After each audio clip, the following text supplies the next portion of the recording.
Hello, Aquarius. Thank you very much for tuning in to this week's read. For the main part of the read, I'm using the Light Seers Tarot by Chris Ann. Actually, website for Chris Ann is on the back here. Chris-Ann with an E.com. Feel free to freeze frame there if you want to check out any of that stuff. Supportive Oracle Cards, Wisdom of the Hidden Realms by Colette Baron Reed. The website for Colette is, I believe, ColetteBaronReed.com. Feel free to freeze frame on this too. There's more websites at the bottom if you're interested. Feel free to check those out if you would like to. Okay, what do we have for Aquarius? Ooh, we got a saucy start going on. Wow. Okay, hold on. This is really fun. Like, Aquarius is intellectual anyway, right? So that's just right up your alley. Anything that's dealing with the mind, intelligence, stuff like that, that's your thing. That's usually Aquarius's thing. They're usually very sharp people.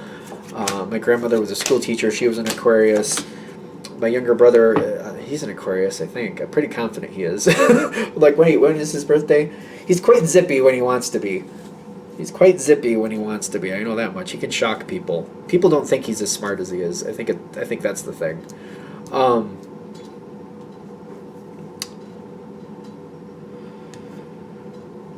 You're waiting. There's a lot of waiting energy with you. But it's kind of like, what is it that's coming in? I'm waiting for it to fall so I can pick it back up. All right, so you're waiting for it to fall so you can pick it back up. Something isn't working here. And you're like, I'm not going to be the one who makes it fall, but it will. And it looks like it's about ready to fall. I'm just going to stay out of the way of that. I don't think this is bad. Because the wheel is coming. And it's kind of like you can see it coming in the wind. The Wheel of Fortune is here. It's kind of tripping back and forth a little bit. And you're like, no matter what way it falls, I can do something with that. But if I step in and I stop it from turning, first of all, it's a temporary. It's kind of like I can hold the wheel for a minute, but it's going to turn on its own sooner or later. It's kind of like sooner or later it's inevitable. This wheel will turn. I might be able to hold it off for a while, but it will turn sooner or later. But I'm more effective at a distance. Like if I'm watching it turn, I can see what's going on and I can deal with it after. If I'm right there up close to it, I can deal with what's happening in front of me, but I don't have the broader picture that I need. So I almost feel like that's part of this too. It's like I'm waiting back so I can like wait for it to kind of turn, because once it turns I can do something with it. But also from the distance I can see more. I can absorb more, and I'll know what needs to happen. I'll see it all from the view here. I'll get a panoramic view. And I'm like, okay, oh, all right, I see the whole thing, and I now know what I need to do with it. The seasons, it's like, it seems to happen. It's like a season. It's like when I say seasons, it's like almost like a cycle. Like seasons are a cycle. It's kind of like, I feel like it's coming around. It's like a moon cycle. Seasons are coming around, something like that. This, like, every now and then this happens. This time I'm just going to step back and just not get involved with it. And once it happens, I'll deal with it after. You got the Ringmaster of Scrutiny here too. Which it's a very, when I feel this card anyway, it does feel like it can be a bit harsh. It's kind of like cleaning out a burn. I hate to use that analogy because I've had that happen to me. It hurts. It's not pretty. But if you clean it out correctly and you keep cleaning it out as often as you're supposed to, it'll heal correctly and you'll do a lot better afterwards. If you don't take care of it correctly, it can become quite the problem. So it's kind of like, yeah, this is the harsh way to deal with it, but it will heal. It'll fix it correctly. It's harsh, but it's for the best. It's very tough love. It's not enjoyable to watch or be a part of, but it will get the best outcome for what's already happened. The situation already exists the way it exists. It's kind of like once you have the burn, you can't undo it. You just gotta heal it. You know what I mean? The undoing it is the healing it. You know what I'm saying? You do see a lot of this as it is, but it's kind of like I need to see more. You got the King of Pentacles showing up here in the other side too in the environment. So you're not alone in thinking, no, we need to let it fall apart. I feel like there's other people that are kind of looking at this like, no, this needs to fall apart. Whether there's an actual conversation or not, I feel like you can kind of figure out who else is kind of like agreeing with you on this, at least to this point. Kind of like, no, we need to let it kind of do what it's going to do so we can move forward. It needs to hit the fan a little bit here. It's not going to be pretty, it's not going to smell nice, but that's where change will happen and we can move on to other things. So let's let it happen.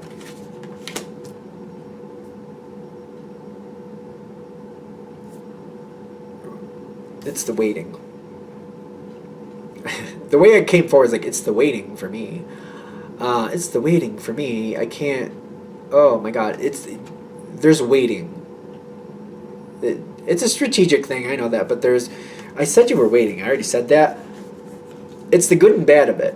Part of it's like, okay, I don't have to do anything myself. I just have to wait for this to happen, and then I can deal with it once it happens. So it's not like I'm not pushing the button to make it happen. I'm waiting for it to happen. The other side is kind of like, but the other half of this for you is kind of like, I'm waiting for this to happen. Like,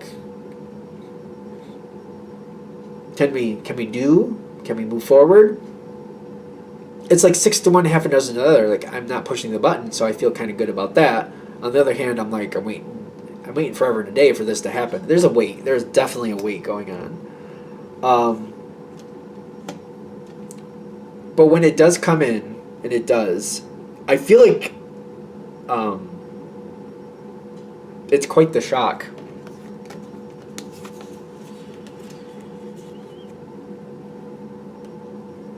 Lady of the Lightning, which I see as the Tower card, and the Nine of Wands. You might know that somebody else agrees with you on this situation. I think you might be literally shocked, or they're shocked. Somebody's shocked. Are you shocked, or are they shocked? I don't know. When it happens, they seem to be caught off guard with it, even though they're on the same page, like this needs to happen. But when it does happen, and it's like a cycle thing. I don't understand why they're so shocked. They're shocked, but they're still not moving. It's a peculiar reaction.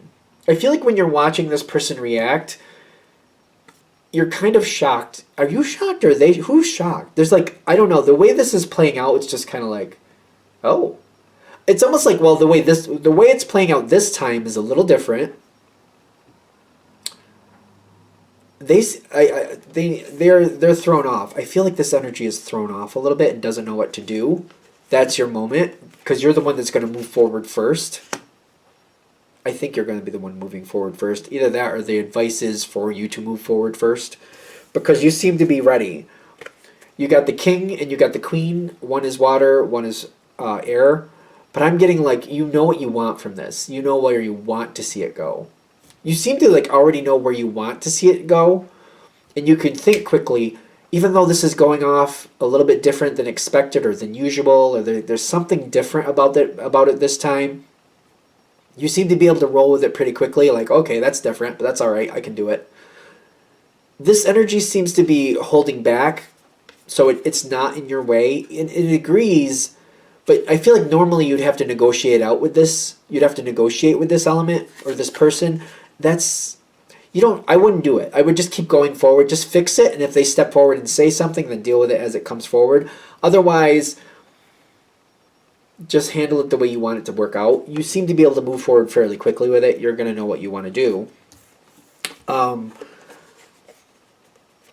You got a lot of air coming in. The Page of Swords is saying to me, keep it moving, but let other people make the decisions as well.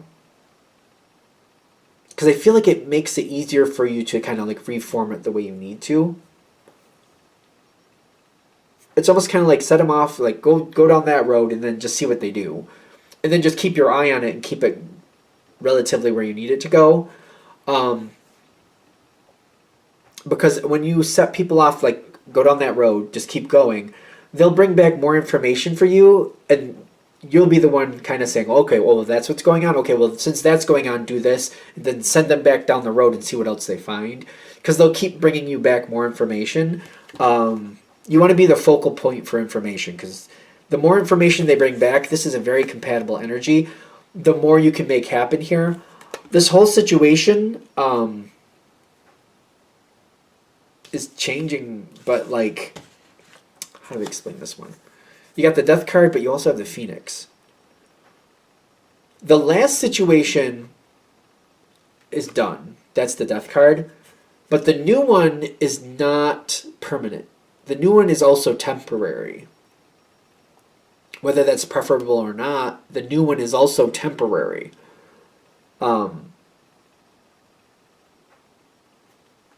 Realize that. I don't know. You have to do what you need to do with that. The new one is also temporary, because it's kind of like the old one is gone. If the wheel fell off, the wagon. Whatever. The wheel turned and fell out right off the wagon. It's done. But the replacement one isn't going to work either, because you're going to find out, okay, we replaced the wheel, and now it turns out the axle's broke. So maybe we're done with the wagon altogether. I don't know. But the new situation is also temporary. When I get the Phoenix, it burns out, it crashes to the ground, then it builds back up, burns up again, burns bright, but also burns out. It doesn't stay. Like the Phoenix is not a constant. It's an ever-changing cycle. So whatever's replacing it will not stay. I feel like this is meant to set you up to decide where you want to go after that next cycle. So you may be here for the next cycle, but where do you want to go after that? So it's kind of like, plan this out for what you want after the next cycle is over. Where do you want to be? I think that's all you have to realize, is the next cycle is literally just a cycle. It's going to crash and burn too. But it gives you enough time to place yourself where you want to be to go into your next situation. You got the Six of Pentacles with the fairness and balance. It's kind of like, I'm sure you'll be helping those you feel that deserve it. And maybe you're going to have to wake people up and saying, listen, that wheel fell off. We got a replacement wheel, but this isn't going to be a permanent solution. This is a temporary solution, so we need to think ahead. So I'm thinking ahead for myself. You think ahead for yourself too, and we'll see what we can do. Something like that. I feel like the biggest part of this is that the next cycle isn't permanent. Is not. All right. I think we're there. I'm going to shut this down here. I hope that helps. Thank you for watching. If you'd like a direct reading from me, shoot me an email, jamesforastral@gmail.com. That's James the number 4, astral@gmail.com. If you're interested in the donation information, that's below, same email. Thank you for watching, and have a great day.